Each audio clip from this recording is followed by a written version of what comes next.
आज आम सप्तम श्रेणीर साहित्य बहीर तारा सूर्य कविताटी आलोचना करवा जहाँकि स्वभाव कवि गंगाधर मेहरों अर्घ्यथाली कविता संकलन अणाई।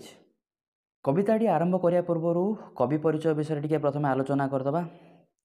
गंगाधर मेहर जहाँ कि आम स्वभाव कवि रूपे जानू। तेरे स्वभाव कवि गंगाधर मेहर बरगढ़ जिला बरपाली ग्राम में जन्मग्रहण करते। ओडिया साहित्यर आधुनिक जुग आरंभ में भारतीय प्राचीन साहित्य आदर्श भित्तिक चरित्र और कहानी संग्रह करी ताकू से नूतन भाव में उपस्थापन करते। आम चारिपाखरे थिबा प्रकृति को जीवंत भाव में वर्णना करी से अनन्य प्रतिभा उदाहरण सृष्टि करछन्ति। से प्रकृति को अति सुंदर भाव में निज कविता माध्यम वर्णना करिपारंती। तेणु तांकू प्रकृति कवि बोली मध्य कहा जाए। तेबे से चारि जो प्रकृति को अति सुंदर भाव में जीवंत भाव में वर्णना करिपारुथबा जोगु तांकू एही प्रतिभा जोगु तांकू प्रकृति कवि बोली मध्य कहा जाय थाए। जदि आमे गंगाधर मेहरों कृतित्व गुड़िक विषय आलोचना करिबा तेबे तपस्विनी, इंदुमती, प्रणयवल्लरी, कीचकवध ए सब काव्यमान से रचना करथिले। सेहीपरि से केतेक क्षुद्र कविता संकलन मध्य तांकर रहिछि जहाँकि कृषक संगीत, अर्घ्यथाली, कविता कल्लोल इत्यादि। मातृभाषा और मातृभूमि को भल पाउथबा एही कवि आधुनिक कालर उच्च शिक्षा पाई नथिले मध्य तांकर रचना गुड़िक जदि आमे देखिबा जहाँकि काल काल धरी आमको उन्नत शिक्षा प्रदान करुछि। तेबे आज जो आमे कविताटी आलोचना करिबा तारा सूर्य, एही कविताटी कवि गंगाधर मेहरों अर्घ्यथाली कविता संकलन अणा जाइछि। एथिरे से कौन करछन्ति? एथिरे से विदेशी शासन को लक्ष्य करी आम सूर्य आम पाई सबुठारु उज्ज्वल एवं आम सूर्य आम पाई सबुठारु महान बोली यही वार्ता से अति स्वाभिमानर सहित प्रदान करिसन्ति। हे तारका गण किंपा दिश सान सान तुमे परा अछ केते रवि रश्मिमान। एठारे कवि प्रथमे पचारिसन्ति कौन? हे तारका गण, हे तारका माने किंपा दिश सान सान तमे माने सबु सान सान कौन पे देखा जाउछ? तुमे परा अछ केते रवि रश्मिमान। तमे समस्ते जो तारका मानू से लक्ष्य करी कहउछन जे तमे माने तो रविंक परी रश्मिमान अट। आकाश में देखा जाउथबा तारा गुड़िक रविंक परी रश्मिमान अटंती। अर्थात आकाश जो आम देखुचे तारा गुड़िक से माने आम सूर्यंक परी बहुत बड़ आकार में बहुत बड़ एवं अति उज्ज्वलमय अटंती। तेणु एटी कवि तारका मानू प्रश्न करिसंती जे तमे माने कहीं एते साना साना देखा जाओ?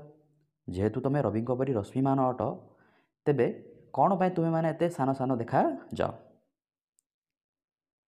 पुणी दिवसे न दिशी किंपा रजनी रे दिश प्रभाकर होई तुम्भ मने भय किस। दिवसरे माने कौन? दिन रे। तेबे दिन रे न देखा जाए किंपा रजनी रे दिश, रजनी बेले कौन?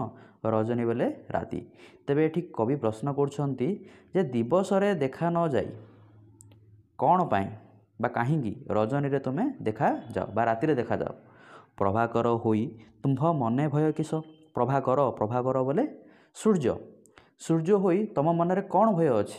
जेहेतु तमे दिन रे देखा न जाई राति रे ही देखा जाओ। तारका माने दिन रे न देखा जाई राति रे देखा जिबा पछरे कारण कौन बोली कवि एठी तारा मानकु प्रश्न करुछन्ति जे प्रभाकर होई तम मन रे भय कौन अछि? कौन पाई तम मन रे भय अछि जहा फल रे तमे दिन रे न देखा जाई राति रे देखा जाउछ? जानिली जानिली तुमे सूर्य अट सत आलोकित करुअछ निजर जगत। तेबे जानिली जे तमे कौन अट? सूर्य अट एवं तुमे तुम जगत को कौन करछ? आलोकित करुछ। आंभ भास्कर को तुम्भ राज्य लोक सारा बोलुछन्ति गगनर क्षुद्र एक तारा। आंभ भास्कर को माने आम सूर्य को, भास्कर अर्थ सूर्य, आम सूर्य को तम राज्यर लोक सारा समस्ते कौन कहउछन्ति? गगनर क्षुद्र एक तारा। गगन बोले आकाश, आकाशर एक क्षुद्र तारा बोली कहउछन्ति। तेबे आंभ भास्कर को आमर सूर्य को तम राज्यर माने तारा राज्यर लोक माने कौन कहती?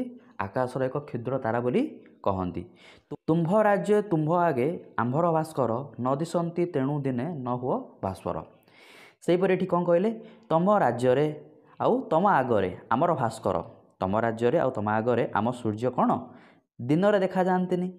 तेणु ताहा उज्ज्वल, भास्वर हेले कौन? उज्ज्वल होई देखा जाआंती नाही, भास्वर हेले उज्ज्वल। तेबे तम राज्य रे बा तम आगरे आम सूर्य उज्ज्वल होई देखा जाआंती नाही। तेणु तम राज्यर लोक माने आम राज्यर बा आम सूर्य को एक क्षुद्र तारा बोली आकाशर एक क्षुद्र तारा बोली कहते। ଯାହାକୁ ଯେମନ୍ତ ଦିଶେ ତେମନ୍ତ ସେ ଭାସେ ସେ କଥାରେ ମହତଙ୍କ କି ଯାଏ କି ଆସେ। ତେବେ ଭାସେ ଭାସେର ଅର୍ଥ କ'ଣ? କହେ। ତେବେ ଯାହାକୁ ଯେମିତି ଯେପରି ଦେଖାଯାଏ ତାକୁ ସେ ସେହି ପ୍ରକାରେ କ'ଣ କହିଥାଏ। ସେ କଥାରେ ମହତଙ୍କ ମହତଙ୍କ ବେଲେ ଜ୍ଞାନୀ ମଣିଷ ବା ଜ୍ଞାନୀମାନଙ୍କର ସେଥିରେ କିଛି ଯାଏ ଆସେ ନାହିଁ।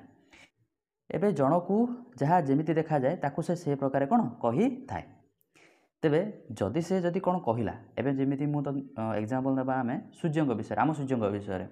ତେବେ ଆମ ସୂର୍ଯ୍ୟଙ୍କ ବିଷୟରେ ତାରା ରାଜ୍ୟର ଲୋକମାନେ କ'ଣ କହନ୍ତି ଯେ ଏହା ଏକ ଗଗନର ବା ଆକାଶର ଏକ କ୍ଷୁଦ୍ର ତାରା।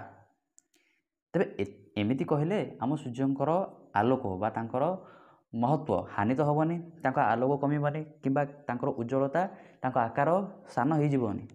ତେବେ ଯାହାକୁ ଯେମିତି ଦେଖାଗଲା ସେ ସେହି ପ୍ରକାର ତାକୁ କହିଥାଏ ବା ବର୍ଣ୍ଣନା କରିଥାଏ। ସେଥିରେ ମହତ ଲୋକ ମାନେ ଜ୍ଞାନୀ ଲୋକମାନଙ୍କର କିଛି ଯାଏ ଆସେ ନାହିଁ। ସେଥିରେ ମହତ ଲୋକ ବା ଜ୍ଞାନୀ ଲୋକ ଆଦୌ ବ୍ୟସ୍ତ ହୁଅନ୍ତି ନାହିଁ। ତୁମ୍ଭ ରାଜ୍ୟ ଦିଅ ତୁମ୍ଭେ ପ୍ରଚୁର କିରଣ ତେଣୁ ସେହିଠାରେ ଥିବ ତୁମ୍ଭର ବିପଣ। ତେବେ ତୁମ୍ଭ ରାଜ୍ୟ ଦିଅ ତୁମ୍ଭେ ପ୍ରଚୁର କିରଣ। ତେବେ ଯେଉଁ ତାରାମାନେ ନିଜ ରାଜ୍ୟରେ ପ୍ରଚୁର କିରଣ ପ୍ରଦାନ କରୁଥାନ୍ତି, ତେଣୁ ସେମାନଙ୍କର ଯେଉଁ ରବିପଣ ଅଛି ସେଇଟା ସେମାନଙ୍କ ରାଜ୍ୟରେ ହିଁ ସୀମିତ। ଆମର ସେଥିରେ କିଛି ଯାଏ ଆସେ ନାହିଁ କି ସେଥିରେ ଆମର କିଛି ଲାଭ ନାହିଁ। ଆମ୍ଭ ରାଜ୍ୟେ ଆମ୍ଭ ରବି କରେ ତମ କ୍ଷୟ ଏଣୁ ଆମ୍ଭେ ଚାହୁଁଥାଉ ତାଙ୍କର ଉଦୟ। ତେବେ ଆମ ରାଜ୍ୟରେ ଆମର ଯେଉଁ ତମର ଅର୍ଥ ଅନ୍ଧାର, ଆମର ତମ କିଏ କ୍ଷୟ କରେ? ଆମ କ'ଣ? ଆମ ସୂର୍ଯ୍ୟ ବା ଆମ ରବି କ୍ଷୟ କରନ୍ତି ବା ଆମର ଅନ୍ଧକାରକୁ ଆମ ସୂର୍ଯ୍ୟ ଦୂର କରନ୍ତି। ଏଣୁ ଆମେ ତାଙ୍କର ଉଦୟ ଚାହୁଁଥାଉ। ତୁମ୍ଭେ ଯେତେ ବଡ଼ ହେଲେ ଆମ୍ଭର କି ଲାଭ ଆମ୍ଭ ତମ ନାସିବାକୁ ନାହିଁ ତ ପ୍ରଭାବ। ତେବେ ଏଠି କବି କହୁଛନ୍ତି ତାରାମାନଙ୍କୁ ଯେ ତୁମେ ଯେତେ ବଡ଼ ହେଲେ ମଧ୍ୟ ଆମର ସେଥିରେ କିଛି ଲାଭ ନାହିଁ। କାରଣ ଆମର ଯେଉଁ ତମ ବୋଲେ କ'ଣ ମୁଁ କହିଥିଲି ଅନ୍ଧାର, ଆମର ଅନ୍ଧାର ନାଶ କରିବାକୁ ମାନେ ଦୂର କରିବାକୁ ତାରାମାନଙ୍କର ପ୍ରଭାବ ବା କ୍ଷମତା ନାହିଁ। ତେଣୁ ତାରା ଯେତେ ବଡ଼ ହେଲେ ମଧ୍ୟ ଆମର ସେଥିରେ କିଛି ଲାଭ ନାହିଁ। ଯେ ଯାହାର ହିତ କରେ ନ ନେଲେ ତା ନାମ ଆମ୍ଭ ଦେଶେ କହୁଁ ତାକୁ ନିମକ ହରାମ। ତେବେ କବି ପୁଣି କହୁଛନ୍ତି କ'ଣ? ଯେ ଯାହାର ହିତ କରେ, ଅର୍ଥାତ୍ ଯଦି ଜଣେ ଅନ୍ୟର ହିତ କରେ, ଯଦି ଆମର କିଏ ହିତ କରେ ତେବେ ତା ପ୍ରତି ଆମେ କୃତଜ୍ଞ ରହିବା ଉଚିତ, ତା ପ୍ରତି ଆମେ ଗ୍ରେଟଫୁଲ୍ ରହିବା ଉଚିତ। ଯଦି ଆମେ ସେମିତି କରିବାନି ତାକୁ ଆମେ କ'ଣ କହିବା? ନିମକ ହରାମ ବୋଲି କହିବା। ତେବେ ନିମକ ହରାମର ଅର୍ଥ କ'ଣ? ଅକୃତଜ୍ଞ ବୋଲି ଆମେ ତାକୁ କହିବା। ତେବେ ଆଶା କରୁଛି କବିତାଟି ତୁମକୁ ବୁଝା ପଡ଼ିଥିବ। ଯଦି ଏ କବିତାରେ କୌଣସି ୱାର୍ଡ଼ ଯଦି ତୁମର ଡାଉଟ୍ ରହିଲା ତେବେ ତୁମେ କମେଣ୍ଟ ସେକ୍ସନରେ ମୋତେ ପଚାରିବାର, ମୁଁ ଟ୍ରାଏ କରିବି ସେ ଗୁଡ଼ିକର ଆନ୍ସର୍ ତୁମକୁ କମେଣ୍ଟ ସେକ୍ସନରେ ଦେବା ପାଇଁ। ଭିଡ଼ିଓଟି ଦେଖିଥିବା ଯୋଗୁଁ ଧନ୍ୟବାଦ।